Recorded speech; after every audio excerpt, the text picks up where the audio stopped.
Hi 66 million വർഷങ്ങൾക്ക് മുമ്പ് ഈ ഭൂമിയിൽ മനുഷ്യർ ഉണ്ടായിരുന്നില്ല. നഗരങ്ങളില്ല, കാറുകളില്ല, ടെക്നോളജി ഇല്ല.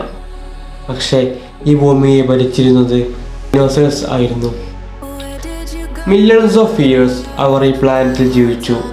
പക്ഷേ ഒരു ദിവസം ഒരു മാസീവ് ആസ്റ്ററോയിഡ് എർത്തിലേക്ക് പാഞ്ഞു വന്നു. ആ ഒരൊറ്റ ഇമ്പാക്റ്റ് ഭൂമിയിലെ ലൈഫിൻ്റെ ഹിസ്റ്ററി തന്നെ മാറ്റിമറിച്ചു. പക്ഷേ ആ ആസ്റ്ററോയിഡിനെ എർത്ത് മിസ് ചെയ്തിരുന്നെങ്കിൽ ഡൈനോസേഴ്സ് ഒരിക്കലും എക്സ്റ്റിങ്ക്റ്റ് ചെയ്യില്ലായിരുന്നു. ഇന്നത്തെ ലോകം എങ്ങനെയായിരിക്കും? Welcome back to Scopex Malayalam. നമ്മുടെ 30 ദിവസത്തെ ഡോക്യുമെൻ്ററി ചലഞ്ചിൻ്റെ 5ാമത്തെ എപ്പിസോഡാണിത്. ഇന്ന് നമ്മൾ അന്വേഷിക്കുന്നത് ഒരു ഇമ്പോസിബിൾ ക്വസ്റ്റ്യനാണ്. ഡൈനോസേഴ്സ് ഇന്നും ജീവിച്ചിരുന്നെങ്കിൽ നമ്മുടെ ഈ ലോകം എങ്ങനെയായിരിക്കും? Let's decode the unknown. 66 million year മുൻപ് ഒരു മാസീവ് ആസ്റ്ററോയിഡ് ഇന്നത്തെ മെക്സിക്കോയ്ക്ക് സമീപം ഭൂമിയിലിടിച്ചു. ആ ഇമ്പാക്റ്റിൻ്റെ ശക്തി അവിശ്വസനീയമായിരുന്നു. വലിയ അളവിൽ ഡസ്റ്റ് അറ്റ്മോസ്ഫിയറിലേക്ക് ഉയർന്നു. സൺലൈറ്റ് കുറയാൻ തുടങ്ങി. ക്ലൈമറ്റ് മാറി. പ്ലാന്റ്സ് നശിച്ചു. പ്ലാന്റ്സിനെ ആശ്രയിച്ചിരുന്ന അനിമൽസിന് ഫുഡ് കുറഞ്ഞു. അവയെ ഭക്ഷിച്ചിരുന്നവർക്കും ഫുഡ് ലഭിക്കാതെ വന്നു. അങ്ങനെ മുഴുവൻ ഫുഡ് ചെയിൻ തന്നെ തകർന്നു. ഇതിൻ്റെ ഫലമായി നോൺ അവൈൻ ഡൈനോസേഴ്സ് എക്സ്റ്റിങ്ക്റ്റ് ആയി. പക്ഷേ ഇനി ഹിസ്റ്ററിയെ മാറ്റാം. ആ ആസ്റ്ററോയിഡ് എർത്തിനെ മിസ് ചെയ്തെന്ന് കരുതുക. ഡൈനോസേഴ്സ് സർവൈവ് ചെയ്തു. അപ്പോൾ എന്ത് സംഭവിക്കും? അവർ തുടർന്നും ഇവോൾവ് ചെയ്യും. പുതിയ സ്പീഷീസുകൾ ഉണ്ടാകും. ചിലത് വലുതാകും, ചിലത് ചെറുതാകും, ചിലത് ഫാസ്റ്ററാകും, ചിലത് കൂടുതൽ ഇൻ്റലിജൻ്റ് ആകാം.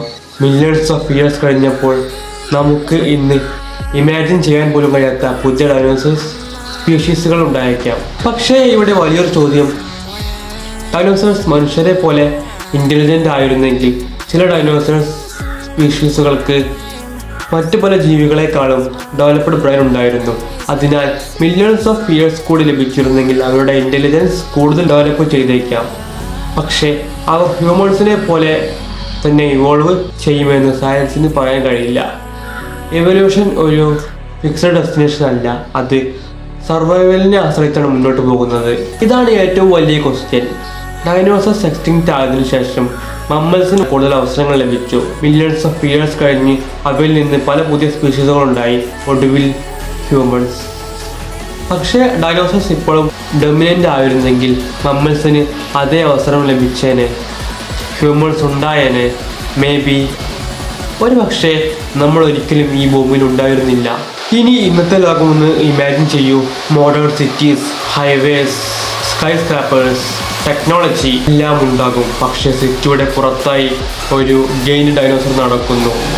അവയ്ക്കായി പ്രൊട്ടക്റ്റഡ് സോൺസ് ഉണ്ടാകും. സയൻറ്റിസ്റ്റ് അവയെ സ്റ്റഡി ചെയ്യും. സ്പെഷ്യൽ സെക്യൂരിറ്റി സിസ്റ്റംസ് ഉണ്ടാകും. ഒരുപക്ഷെ ഡൈനോസർസ് ടൂറിസം പോലും വലിയ ഇൻഡസ്ട്രി ആയനെ.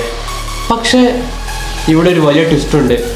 ഡൈനോസേഴ്സ് എക്സ്റ്റിങ്ക്റ്റ് ആയില്ലെങ്കിൽ, മമ്മൽസ് അതേ രീതിയിൽ ഇവോൾവ് ചെയ്തില്ലെങ്കിൽ, ഹ്യൂമൻസ് ഉണ്ടായില്ലെങ്കിൽ ഇന്ന് ഈ വീഡിയോ കാണുന്നത് ആരായിരിക്കും? മേ ബി ആരുമില്ല. ഒരു അസ്റ്ററോയിഡ്, ഒരു ഇമ്പാക്റ്റ്, ഒരു എക്സ്റ്റിങ്ഷൻ ഇതെല്ലാം ചേർന്നായിരിക്കും നമ്മളെ ഇവിടെ എത്തിച്ചത്.